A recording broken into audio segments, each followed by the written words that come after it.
Hey everybody, welcome to Chris's Daily Read Aloud, Magic Treehouse Edition. Today we are reading chapters 7 and 8 of Magic Treehouse book number 14, Day of the Dragon King, by Mary Pope Osborn. Chapter 7 is called The Burning of the Books.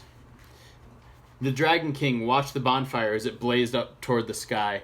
Around the fire, the air was thick and wavy. Bamboo books were stacked beside the fire, waiting to be burned. "Hurry!" said the scholar. They jumped down from the cart and joined the crowd by the bonfire. The Dragon King shouted to the soldiers. They began throwing the books into the fire. The bamboo crackled as it burned. "Stop!" cried Annie. Jack grabbed her. "Quiet," he said.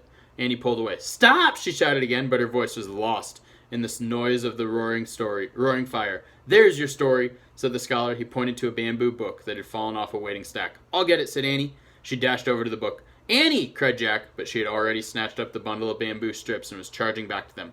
"Got it! Quick, put it in your sack," she said. Jack put the bundle of bamboo strips in his sack. Then he looked around fearfully. He gasped. The Dragon King was glaring at them. Then he headed their way. "Seize them!" the Dragon King shouted. "Run through the burial grounds," the scholar said to Jack and Annie. "The soldiers will be afraid to follow. They fear the spirits of the ancestors." "Thanks," said Jack. "Thanks for everything." "Good luck," cried Annie. Then she and Jack took off. The soldiers shouted after them. An arrow whizzed by, but Jack and Annie kept running. They ran down the path to the burial grounds. They jumped over the low brick wall and ran between the huge mounds of earth. Suddenly, arrows filled the air around them. The archers were shooting from the tower.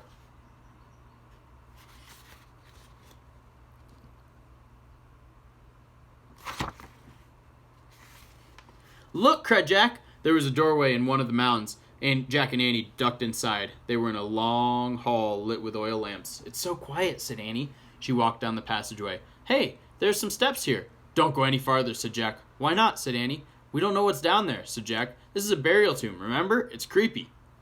Let's just take a quick look," said Annie. "Maybe it's the way out of here." Jack took a deep breath. "You might be right," he said. "But okay, but go slowly."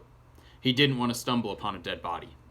Annie started down the steep steps. Jack followed. The lamps lit their way as they kept going down and down. Finally, they reached the bottom. Jack blinked. Even though oil lamps glowed everywhere, it was hard to see at first. When Jack's eyes got used to the strange light, his heart nearly stopped. "Oh man," he breathed. They were in a room filled with soldiers. Thousands of them. Uh-oh. Chapter 8, The Tomb. Jack and Annie stood frozen. The silent soldiers did too. Finally, Annie spoke. "They're fake," she said. "Fake?" whispered Jack. "They're not real," she said. "They look real," said Jack. Annie walked straight toward the front row of the soldiers. Jack held his breath. Annie pulled the soldier's nose. "Fake," she said. "Oh, brother," said Jack. He walked over to the soldier and touched his painted face. It was as hard as stone. "It's amazing," said Jack. Annie nodded. "It's like a museum." She walked down a row between two lines of soldiers. "Wait, this is spooky," said Jack. "What is this place?" He put down the sack and pulled out the china book. He found a picture of the frozen army and read aloud. The Dragon King had 7,000 life-size clay figures made for his burial tomb. The clay was baked and painted.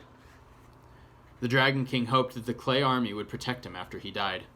"It's like the pyramid in ancient Egypt," said Jack. "Remember? The queen was buried with a boat and lots of things to take her to the afterlife, or to take to the afterlife."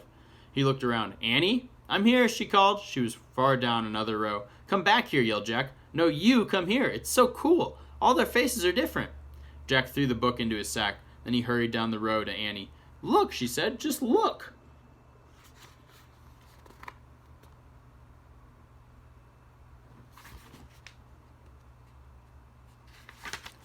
In the flickering lamplight, they wandered down the rows of soldiers. No two soldiers had the same nose, the same eyes, or the same mouth. "Oh, man. No wonder so many people had to work on this tomb," said Jack. "They really did a good job," said Annie. "Yeah," said Jack. There were kneeling archers and foot soldiers dressed in red and black armor. There were real bronze swords, daggers, axes, spears, bows, and arrows. There were even life-size wooden chariots with horses. The horses looked completely real. They were different colors with white teeth and red tongues. "I have to take some notes about all this," said Jack. He pulled out his notebook and pencil. Then, kneeling on the brick floor, he wrote, "No two faces the same, not even the horses." "Jack," said Annie, "you know what?" "What?" "I think we're lost," she said. "Lost?" said Jack. He looked up. "We're not lost." "Yeah?" "Then which way is out?" said Annie. Jack looked around. All he could see were rows of soldiers. In front of them, to the right, To the left, behind them, nothing but clay soldiers. "Which way did we come?" said Annie. "I don't know," said Jack. "All the rows look the same. They stretched out endlessly." Jack tried not to panic. "I'd better look this up," he said. "Forget it," said Annie. "Morgan said the research book would guide us, but in our darkest hour, only the ancient legend would save us." "Is this our darkest hour?" asked Jack. Annie nodded. "Yeah, it's pretty dark." "It does seem to be getting darker in here," thought Jack. The air was getting thicker, too. Seemed hard to breathe. "Let's ask for help," said Jack. He reached into the sack and pulled out the bamboo book. He held it up and said, "Save us!" As Jack waited, the tomb seemed unbearably quiet. Jack held the book up again. "Please help us find our way out," he said. He and Annie kept waiting, but nothing happened. The air was growing even thicker. The light was getting dimmer. The countless rows of soldiers seemed creepier. Help did not come. Jack felt faint. I guess we'll just have to. "Aunt, look," said Annie. "What?" "The ball of thread. It rolled out of your sack," she said. "So what?" said Jack. He looked at his cloth sack lying on the floor. The ball of yellow silk thread had rolled out, and it was still rolling, leaving a trail of yellow thread. And that is the end of Chapter 8.